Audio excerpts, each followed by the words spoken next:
So what we're going to talk about today is just very basic stuff about shelters and shelter medicine. What I want to try to do, how many of you have ever worked in shelters or volunteered in shelters?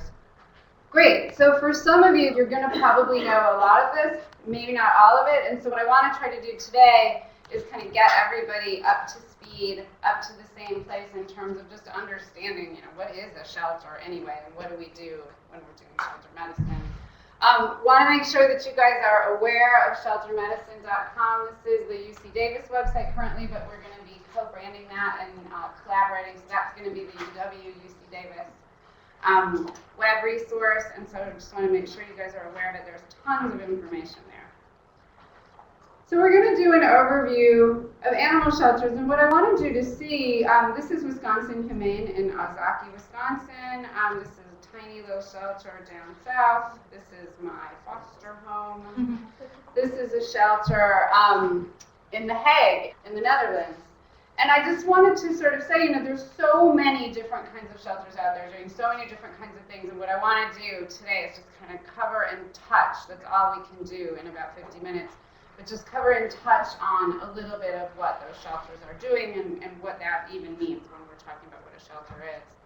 So if we look back to animal protection back to like 1866, the reason that we go back here is that that's when Henry Burke founded the ASPCA. And the RSPCA was already going in England, and he had been to England and visited and seen the RSPCA. And what Henry Burke was really strongly affected by was scenes like this that he was seeing on the street where horses were being beaten and worked so hard.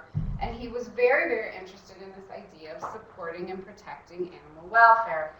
Animal welfare at the time was very closely tied also with child welfare, and still to some degree does. And there was a very famous case here of this girl, Mary Ellen Wilson, that sort of became part of this whole process of starting this focus on animal welfare. This is a picture from 1877, right around the same time, and hopefully it gives you a pretty good picture of this is what animal control was like in 1877 in New York City. They went around and they collected the dogs and they put them in these giant cages and they drowned them in the river. Because that was all they were really thinking about, is how can we get dogs out of the city. Only just that part of protecting human health was really their primary concern. Things have gone a long way since then, and at that time when the ASPCA was founded, Henry Burke was not particularly interested in having a connection between animal control and what he envisioned as animal welfare. 100 years later, after his death, actually, so a little bit later, the ASPCA actually took on that role of working and doing animal control in the city of New York. So that came together. And then, 100 years after that, in the 1990s, they split again. And so now, again, animal control and animal welfare was separated. But what we see now is that lots of organizations are working together, and that's what I'm going to talk about. So who is taking care of homeless animals in the United States? There's no umbrella organization, and that's what a lot of people get confused about. So they hear the ASPCA and they think that's covering every organization that ends with SPCA, but it's not. The ASPCA has a shelter in New York City, and other than that, they do all sorts of work all around the country, but they're not an umbrella organization. So if you hear the San Francisco SPCA and you hear about the Richmond SPCA, those two organizations aren't related just because they're using that SPCA number. It's just the Society for the Protection of Animals, and any sheltering organization can use that if they want to. So there can be shelters that are the public or government shelters can do it, private nonprofit shelters, rescue groups, and foster homes are becoming more and more a part of what we do and what we mean when we're talking about sheltering, and I'll come back and talk a little bit more about that later. National animal shelter advocacy groups, and that includes things like ASPCA, HSUS. We're going to come back in just a second, and I'll sort of show you the list of those. There's over 9,000 groups, and the estimates are between 4 and 8 million animals being cared for by these groups. Hopefully you're recognizing 4 to 8 million is a pretty broad estimate, right? We don't really know where in that range we are, but we're working to try to figure that out. There is still little or no regulation in many states of these kinds of organizations, and that can be really problematic. We'll talk about it, but in some ways it actually creates some nice opportunities for the field to self-regulate. There is a growing sense of structure and standards in the field, which I think is really very exciting. And one of the things that's kind of cool is I give this presentation every year, and I kind of update it and change it every time before I give it. And this is the first year I really wanted to add this statement, because I think it's really true. There are many states now that are requiring shelters to report their data. There's some states that require inspections and have guidelines that outline what shelters should do. There's many shelters that are using the guidelines document. I'll come back to that. So that's all pretty exciting. There's supporting national organizations. There's a whole list, and this list grows every year. These are organizations that work as funders. They work as thought leaders. On this side, we mostly have funders. On this side, we tend to have sort of associations. So the ASV is the Association of Shelter Veterinarians. NACA is the National Animal Control Association. SAWA is the Society of Animal Welfare Administrators. And then the National Federated Humane Societies. Shelter animals count we'll talk about a little later in the course, probably. So what is a shelter? Again, we said there's all these different agencies, but a shelter can be municipal animal control. So, and we'll come back to that. It can be a private humane society. They can be a rescue group, foster home. We mean all of these things whenever we're talking about a shelter. And sometimes we're going to focus on one particular thing. Like we may have a very specific focus if we're talking about a network of foster homes. And our focus might be very different if we're talking about an animal control facility. What's really fascinating to me is in terms of animal health, there's usually not that much difference when we're talking about the real basic foundation of what they need to understand in order to do that. Live release, so in order to save lives and release animals alive, that's where we start to see some differences. And we also see sometimes these different shelters have really different strategies or really different missions. And if they're trying to do something very different, we're not going to try to apply a one-size-fits-all approach to that. So it's important to really be clear about what to expect. And I wanted to include these pictures. This is actually a picture from Australia, just to say, I think a lot of the time we think of shelter, we think of a shelter as going to look like this, but it doesn't have to. A shelter can look like this. And more, we see things like this when we're talking about a shelter where there's people caring for animals in their homes that they plan to adopt out after they've been rescued. So public or municipal shelters are usually run by a county or a city, and their mandate is to control stray animals and enforce laws. They usually fall kind of under public health. Sometimes we see them under the sheriff's department, under the sanitation department, public works. We see them stuck, not randomly, but we see them sort of listed in all sorts of different places within the governmental structure. Historically, their number one priority has been public health protection. But we see more and more that there is increasing focus on animal welfare, life-saving, adoption, and working with transfer partners as their mission.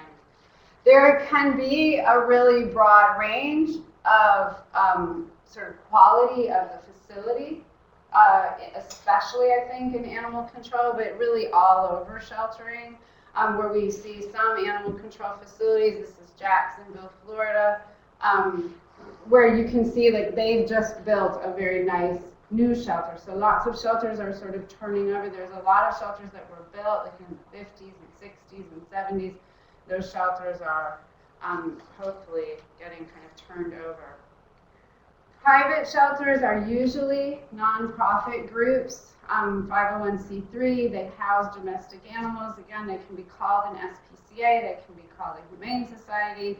They may not have any kind of name like that at all. It may just be, Helping Paws. It may be any name they want.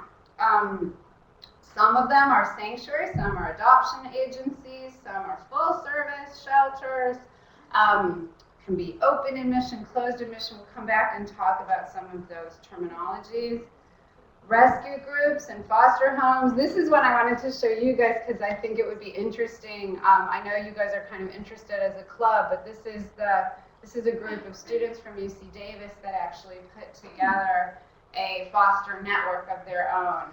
And worked on that. Rescue groups can be species-focused, breed-focused, age. They can have any kind of niche, and there's lots that do. Like you'll find, like the diabetic dachshund rescue, and you also find some, which is really interesting, where their mission is just to pull animals out of Chicago Animal Care and Control, or just to pull animals out of Matic. So they've got lots of different focuses. And again, it's really important if you're working with that organization to understand what their mission is and hope that you can encourage them to be sure they understand what their mission is too, because a lot of the time understanding what their mission is really helps them be more successful. So again, we can see these things being just a single home. We can see them being a network of homes. The other thing that's really important, especially in this category, is for those of you that are planning to go into private practice, but you're kind of interested in shelter medicine, or you really want to help shelter animals, so many of these groups rely on private practice veterinarians and establish really long-standing relationships with private practice veterinarians. There's even a fair number of private practice veterinarians who make a fair amount of their business from working with these rescue groups. And so that's really important to keep in mind. Sanctuary is again, a viable kind of shelter. Some shelters are set up, and the idea here is that they're planning to hold those animals for life. They're not planning to adopt those animals. It doesn't mean that they never do, but the plan is. This is a sanctuary that I worked with in New Jersey. And they had cat TV in every room, and the cats would play, and they would pull animals out of large animal control facilities and then hold on to them and then mix them into their population, and they did a very nice job of being able to do that and do it well. There's an increasing overlap, though, with some shelters with this idea of sanctuary and then kind of just getting into being a sanctuary by accident. And so that's something that we really want to be careful of. That kind of lack of clarity over function can cause a huge problem, because hopefully you can appreciate there's a huge difference in quality of life for these cats than there is for this dog. That we wouldn't want to have that dog live in that kennel as a sanctuary forever for the rest of his life. Shelters have all kinds of different functions. Again, so we talked about, well, there's municipal animal control, or private. They can do stray animal rescue, capture, and care. That's not limited just to animal control facilities. Many private shelters do that. Many rescues do that as well. Law enforcement, again, even some private humane societies will have certified humane officers who work in their facility. They can respond to nuisance calls, rabies, animal cruelty. Some shelters allow animal surrenders and some don't. Some are focused just on strays, and some won't take strays and will only take owner surrenders. So it's important to understand, again, what their mission is, what they're trying to do. An animal adoption, though most people think of this as kind of an integral part of an animal shelter, some shelters don't do adoptions. and it's fewer and fewer, but either they're planning to be a sanctuary or they only do live release through transfer to other groups. They don't do adoption. So that's something, again, just to know what's happening in the organization that you're working with. Shelters also have volunteer programs, low-cost spay-neuter services, very vibrant live release programs. This varies. Partnerships and community collaboration.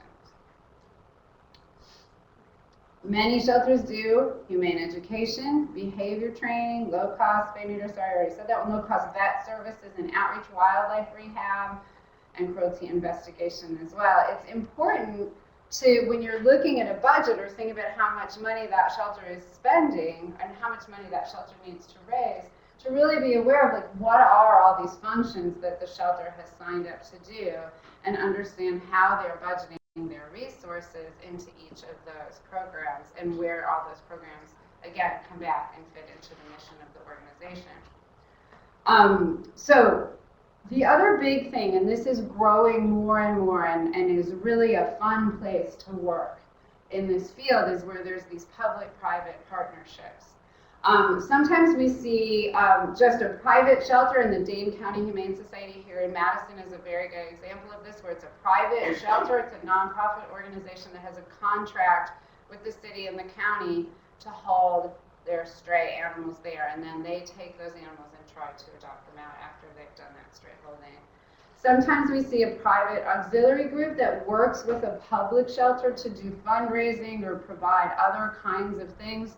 Chicago Animal Care and Control is a really good example of that. They have a very active group that's the Friends of Chicago Animal Care and Control, and they can do different things because they're not a municipal organization. They're a nonprofit organization, and they're associated with that shelter. Veterinary clinic and shelter partnerships, again, are quite common and often can benefit both, and so that's something I really want to stress, that a lot of the time veterinarians will think, oh, the only way I can help a rescue would be to just give away free services. And most rescues have a budget, and so while many veterinarians will offer discount services, it doesn't mean you have to go broke trying to work with a rescue group or help a rescue group, that there's lots of ways you can provide support and service within the context of their budget. I always like to show this just so you can get a perspective when I'm talking about that there's a large variance in this field. These are all different shelters, and you can see, you know, their intake and then their sort of budget per animal. And they're not necessarily related. It's related to how many programs there are going on. I like to think of it as kind of a degree of difficulty. Some shelters work with animals who are more difficult to either find placement with or to rehabilitate in order to get placement. So we're not going to go too much into detail with this, but just so you can get a sense, there's a huge variance in terms of percentage of animals released alive out of intake. There's a huge variance in terms of how much shelters spend to do that, and then there's also just a huge variance in terms of how much money per animal that organization has in their budget.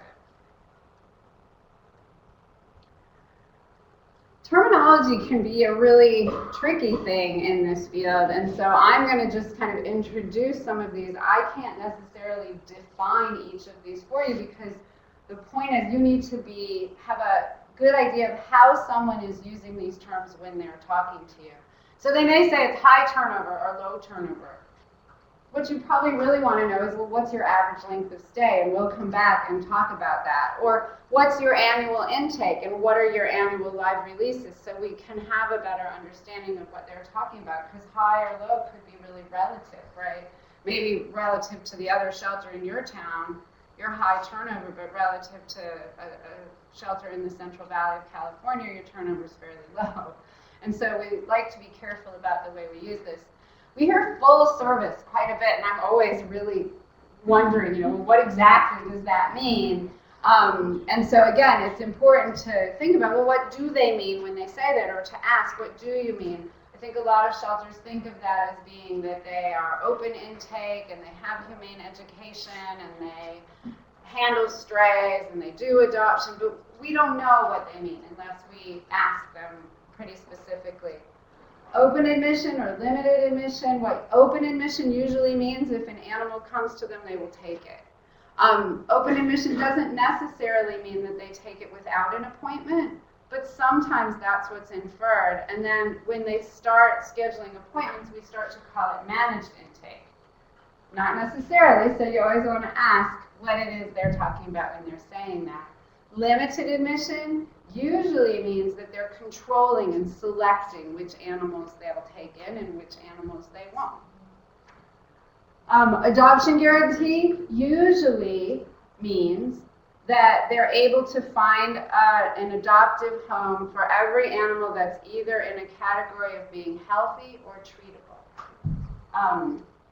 And so that's, again, a trickier term because we need to find out exactly, well, what is that guarantee? What does the guarantee mean?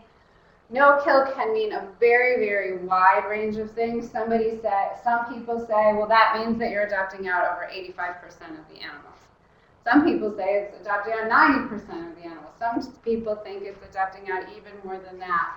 The general idea is, of course, that we're all working to get to no-kill, that nobody wants an animal to come into a shelter and die just because they didn't have a home to go to. And so that's kind of the overarching idea with no-kill, but again, definitions can really vary and connotations can vary even more when people are using those terms. There's increasing efforts at definition and making productive alliances rather than using terminology to drive our field apart. There's really great interaction right now where everybody's really trying to find ways to come together. No matter where you look, no two shelters are quite the same or totally different, no matter how you're describing them, and that's a good thing in a lot of ways, but it can also be really interesting to see how similar they are and how you can apply so many of the same ideas and same sort of structural principles to all of them. So going back to our little history, so we went along, and then now in the 70s and 80s, 1970s and 1980s is when the idea of really professionalizing animal sheltering first became sort of a thing at all. And Phyllis Wright was one of the first people who thought about doing that. And one of the reasons that this came up was that people wanted a better way of euthanizing animals and ensuring that when they were euthanizing animals that that was a humane process. The other thing is that people who worked in shelters were often kind of stigmatized. And so there was a lot of work that started around this time with SAWA and NACA. HSUS started Animal Care Expo, and so when this all started, the idea was, can we bring up the field? I think it's really interesting to see, again, when we look at statistics, we have to always take them with a grain of salt because we've not really successfully collected solid data for animal shelters yet. But we know that this is in fact true, that we see this decreasing curve of euthanasia per 1,000 people, and that's really exciting if we look back to the 70s when this kind of push to professionalize started. As I said, there's many things that kind of just keep coming up in lots of different places. Panleukopenia is one of them, and managing outbreaks is something that we spend a lot of time doing as shelter veterinarians. And sometimes we get kind of unexpected challenges. I don't know how all of you feel, but when I was in vet school, we were all kind of worried about distemper because we're in Wisconsin and we hardly ever see it. And so lots of people were feeling like, oh my gosh, I'm going to graduate from vet school and I'm not going to know what distemper looks like. The truth is distemper can happen anywhere. And we've had now in the Midwest, we've had a large distemper outbreak in a shelter in Chicago, and this was a large distemper outbreak in a shelter in Milwaukee. And both of them were originally missed because veterinarians here are just not used to seeing distemper. So they were just diagnosing other things. Where if those same dogs had turned up in the Southwest somewhere, that probably would have been much more readily thinking about that. There are more subtle challenges to these kind of outbreak things, and this is a movie some of you may have seen before. It's just a really short little video clip. of a kitty, and we'll come back around probably and talk about this some more, but think in your mind, what do you think? What can we say about this situation with this kitty? What's wrong with this picture? Anybody? He's bored, and then somebody said the cage is small. How do we know the cage is small? Yes, we can compare it to the size of the cat, right? He can barely turn around. What else can he not do? He can't get away from his litter box, great. He can't stretch, so he can't stretch to his full body length. Think of what that would be like to live all day. Like if you went to a hotel and you got into your hotel room and you couldn't ever put your arms over your head. Or you couldn't even stand all the way up, right? And for him, the other really important thing is his tail. What's important to a cat about his tail? Communicating, I heard somebody say, right? So he's trying to communicate. It's actually feeding time, and he's trying to give a positive show, a positive behavioral show. But every time he does it, he's getting negative feedback. The cage is saying, don't do that, don't do that, right? And so we don't want that to happen for him. And that's going to lead to a whole world of problems. So we, just want to, there's these like kind of big challenges. We think about outbreaks, we think about that. And then there's these little, much more subtle challenges that to us at this point don't feel so subtle anymore. This is another really shifting challenge where what we see more often, or there's a growing number of cases where there's a person or a group who's identified themselves as a nonprofit shelter, and they are charged with animal cruelty. And so the question is, what we don't know is it a larger number of shelters creating animal hoarding situation, or are a larger number of hoarders calling themselves shelters? This may be all very wrapped up together, but these are two individual cases from Wisconsin, very close to home. And so we see this happening, and it's something that you really need to be aware of. And when you're interacting with the shelter, it's an assessment that you really want to be making. Is this a shelter that I want to work with? Is this a shelter that needs an intervention? What's going on in this situation? Since we're talking about challenges, I couldn't leave this one out. This is one that is just getting launched. It's a UC Davis and a University of Florida effort called the Million Cat Challenge, and the goal is to save 1 million lives in 5 years, and there's shelters all over the country signing up to do it, and it's really exciting, and you will hear a lot more about this from Kate Hurley, who is coming to talk to you just about this project, because it's very, very exciting. So now anybody have questions about shelters? We're going to move into talking about shelter medicine now. Yeah? When you say live release, what does that include besides like adoptions? It's a great question, and we'll talk a lot about that next week when we talk about capacity for care. But what we're talking about usually is adoptions, transfers to other groups, return to the owner. So if a stray dog comes into the shelter, but the owner comes and gets it, that's a live release. It could be, there's lots of programs now we call shelter neuter return, where community cats show up to the shelter and they're spayed and neutered and put back where they came from. So that's another form of live release. Any positive outcome. Some people call this, when we go back to terminology, some people call this going out the front door. So anything where you're leaving the shelter in a positive way. So why should we be involved in shelter medicine? And I think for me, this is a really important and sort of dramatic concept to me. There's no malady, there's no cause of mortality that comes anywhere near even touching the morbidity and mortality associated with homelessness in animals. And so yes, veterinarians really need to be involved in this. And when we talk about sort of professionalizing the field of sheltering, the involvement of veterinarians, which is one of the things I really want you to see actually in the Maddie's Fun video, the involvement of veterinarians has been really essential to bringing that field up. When I first started working in animal shelters in the 1980s, it was really hard to find a veterinarian who wanted to come and be involved at the shelter. And even when I could find some really nice person, when they got to the shelter, often they really didn't know what they were doing. They really didn't know what a shelter was like. And they really weren't practicing population medicine. They could come in and treat each individual animal. But they often had a very hard time if we had questions about, like, well, why does everybody in this whole room have diarrhea? You know? So it's a very different field, and it's really exciting to have veterinarians more involved in it. Animal homelessness creates financial and emotional costs. It creates public health risk. I'm a mom. I didn't take this picture, but this picture was taken in a shelter that was having a salmonella outbreak.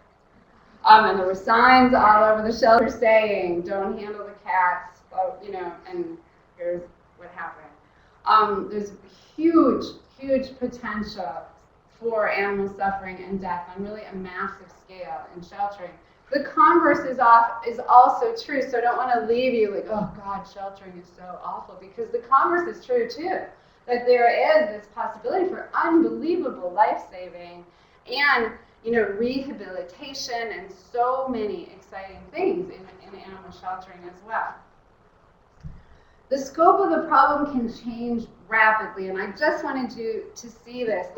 I'm doing a consultation with the shelter, the animal control shelter in Chicago. Dr. Balanoff is doing it with me, and this is like a dream come true. This is the live release rate for cats as a percentage of their intake. So if you look, you can see their intake hasn't changed a whole lot, but look at the amount of animals that are being released alive. So from 35% in 2011 to almost 75%. Just astonishingly great. You know, like, and this is for 10,000 cats a year about. So that's a really dramatic change, and sometimes I think people just can't believe that things could turn around so quickly. You hear 4 to 8 million animals going into shelters every year. That can change. And I think having veterinary involvement helps to make that change.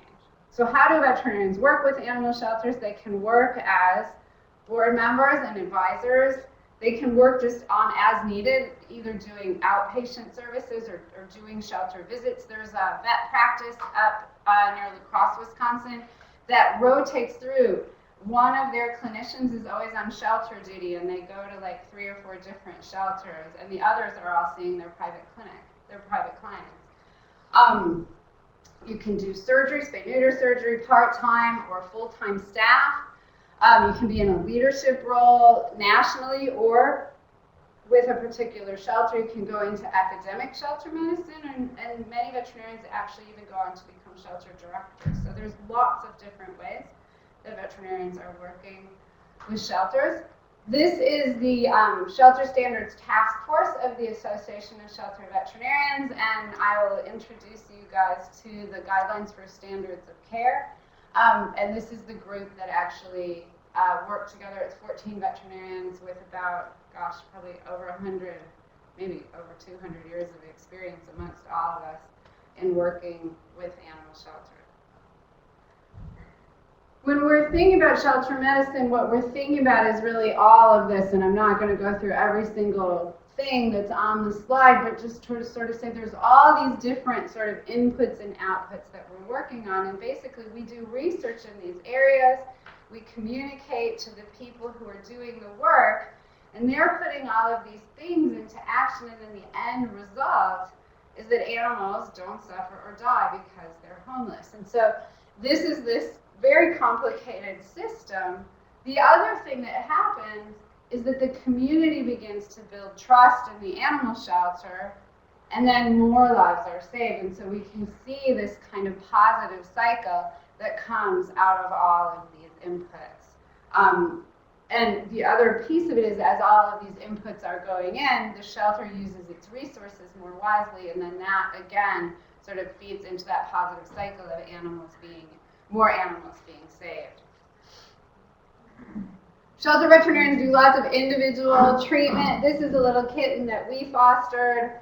Some communities probably wouldn't have the resources to be able to treat a kitten like this, but once you have foster care and you're using your resources efficiently and you've controlled your intake to a certain degree, you can do it. And the reason I like to include him is to just sort of talk about how inspiring a story like this can be. And so this little kitten had more fractures than you even want to know about, and couldn't really use his back legs at all. And so he spent most of his time just laying around on the towel. And my son said to me, you know, Mom, you really need to give him a toy. I said, honey, he can hardly move. And he was like, but he's a kid and he really needs to have a toy. And so he convinced me that I needed to hang up this piece of vet wrap, and he did it. And the kitten just sat there, batting at this thing, because kittens are kittens. And that can be a really inspiring thing. And so that kind of individual treatment can just feel great. And that's a huge part of shelter medicine. It can also really pay off for an animal shelter. This is a story from the MSPCA where they cut heart surgery on a dog. And after they did the heart surgery, they had a little girl who had had a similar heart condition and a similar surgery, and they took the puppy and the girl onto a TV show, and they raised over $50,000 to go into one of their kind of Help Me Heal funds. And that's an incredible leveraging of something that I'm sure they wanted to do anyway. And so it's really, these are important things to think about. We do a lot of shelter health management. That's, so we've got this individual treatment, we've got shelter health management by, reduce and manage intake to what's really beneficial, how to use resources efficiently, maintain animal health and welfare while you're in the shelter, find good homes for adoptable animals, educate, provide a humane outcome for those that you can't adopt, and then also this really big piece of protecting the public and animal community health. There also are these really, really big payoffs. This is a shelter. This is a shelter in Las Vegas that we worked with, and the first time we went to the shelter, it was just a horrible, horrible situation. And like I showed you, things can change really rapidly. Just a year later, we went back and we found happy pets. We saw animals moving through to adoption. And this is kind of one of those payoffs as a shelter veterinarian. You can treat an individual animal, and that's inspiring. You can work and treat a shelter that serves 50,000 animals a year and make things better for 50,000 animals a year. And that can be really inspiring. So that's, just something to think about. This is a letter from a veterinarian. She says, I'm in the process of implementing strict disease control protocol that I believe in 100%. In the process, I'm upsetting staff, volunteers, and I have to please the media. I'm very well supported by my director and some of the managers, but my daily decisions of life and death are upsetting so many lay and non-lay people. What can I do to help this situation? I hate to make people upset, but I'm trying very hard to stick to my guns and beliefs, and I'm starting to have a poor sleeping habit due to the stress of upsetting people and making the tough decisions. Any suggestions or words of support? And the reason I have this as like the other big payoff is that I think having veterinarians to support veterinarians has really changed the field pretty dramatically. And when I very first started in the field, I would see people who are interested in shelter medicine go off to work at a shelter and get so frustrated and feel so strung out on their own. And now there's all these networks of veterinarians to support other veterinarians, and it makes all the difference in the world. So that's really encouraging. Wanted to just briefly let you know there is a massively increasing demand in the field of shelter medicine. I know probably 10 different shelters right now that are contacting me on a regular basis to ask if I know anybody who really knows what they're doing in a shelter that they could hire as a veterinarian. There's really a very wide array of opportunities. The pay is commensurate. A lot of people think like, oh, if you went to work at a shelter, you wouldn't make a reasonable amount of money, but the pay is really very, very similar to positions in private practice. Good benefits.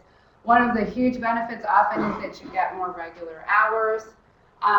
It's challenging and incredibly rewarding work. If you ever want to look and just see kind of what opportunities are out there, the ASV has a posting place for jobs, and it can be great to just look through and see what's out there. Again, as I said, there's people working in private practice with shelters. There's people doing mixed private and shelter, spay neuter, consultation, national outreach, and academic opportunities. There's internships and residencies. I'm hoping next year that we'll have 2 internships. I'm almost certain that we'll have at least 1. We're also hoping we'll start a resident at UW next year. There's some programs that have either fellowships or master's, PhD programs. University of Wisconsin and UC Davis have a fellowship program, and we have somewhere between 3 and 5 fellows every year. And there's all sorts of opportunities for academic research. You can see how much fun it is. These are all former interns and residents. Some veterinarians work just doing mobile service as a means of working with animal shelters. There can be either a truly mobile clinic where you take your clinic and you go on the road, and people do that both for spay neuter as well as for sort of consultation, doing medicine, helping with the shelter, and many people combine those. There's some where they take a whole vehicle with them, and there's some where they kind of use a MASH style approach to doing that. And then the other is the reverse, where they go out and they collect a bunch of animals and they bring them in to the clinic, to a freestanding clinic, and Humane Alliance is a really good example of that. The Association of Shelter Veterinarians has over 750 members. I'm not exactly sure how many now. I think it's fairly well over that now. And there's student chapters at most universities, at most vet schools. They provide continuing ed at most major conferences. And the really big news is that the board specialty is in progress. The first exam will be this fall. In 2015 will be the first exam for the board specialty. Everybody's already putting their credentials in now, so that's a really, really exciting thing. So what do? We're doing individual animal treatment, population medicine, vet student training, shelter staff training, continuing education, specialist training, and then really developing the field, because it's such a new field that we're always kind of putting the field together as we go, and that has also been very exciting to sort of be part of that. So shelter medicine involves questioning everything, which is, I think, for people who are really intellectually curious, so shelter medicine can be very fun, because we're always asking that kind of, really? Does it really have to be that way? So, oh, okay, shelters are open intake, and that it has to be that way. And then we say, well, why? Why does it have to be that way? Is that really the best thing? Sometimes we'll even go as far as saying, is sheltering at all even really the best thing? Maybe there's another alternative to the way we're approaching this, and we're always asking those questions and solving those problems. It's really interactive learning, great opportunities for hands-on experience, especially as vet students. It involves a lot of sort of social study, human social study, along with medicine, which is very gratifying experience, and can be a frustrating experience too, to sort of say, oh, why won't these people do this differently? I really want them to treat their dogs differently. How do I get them to think about this the way that I think about it? And what you really need to do is really understand how they think about it, and then see if there's a way that you can solve that problem. Incredible opportunities for collaboration, and I think one of the most satisfying things in doing consultation that I find is being able to empower the people who are in a situation where they're frustrated or feel not empowered to make things better, but to give them the tools that they need to be able to affect the change that they've wanted all along. So here's the ABVP. Our specialty will be under the ABVP, and if you want to learn more about it, you can. There's both a residency and a non-residency pathway to that. Bottom line, for shelter medicine, can save individual animals with a relatively small investment, but it feels great. Help even more by identifying and managing outbreaks. You can help even more by being preventative in your approach both to health and management. can solve underlying problems by this sort of questioning attitude, and you can empower people in communities to take better care of animals now and in the future. This is a little dog who is in Las Vegas, and I think about this little dog all the time, knowing that we can change things, we can make things better, and that's exactly what we want. Thanks to Maddie's Fund for the support for this course. They are also the ones that are going to be buying you lunch every Thursday, so we should thank them. At the end of the course, we usually try to send them a really nice letter to thank them for their support. And then I just wanted to include these resources. There's lots of resources out there if you want to learn more about shelter medicine.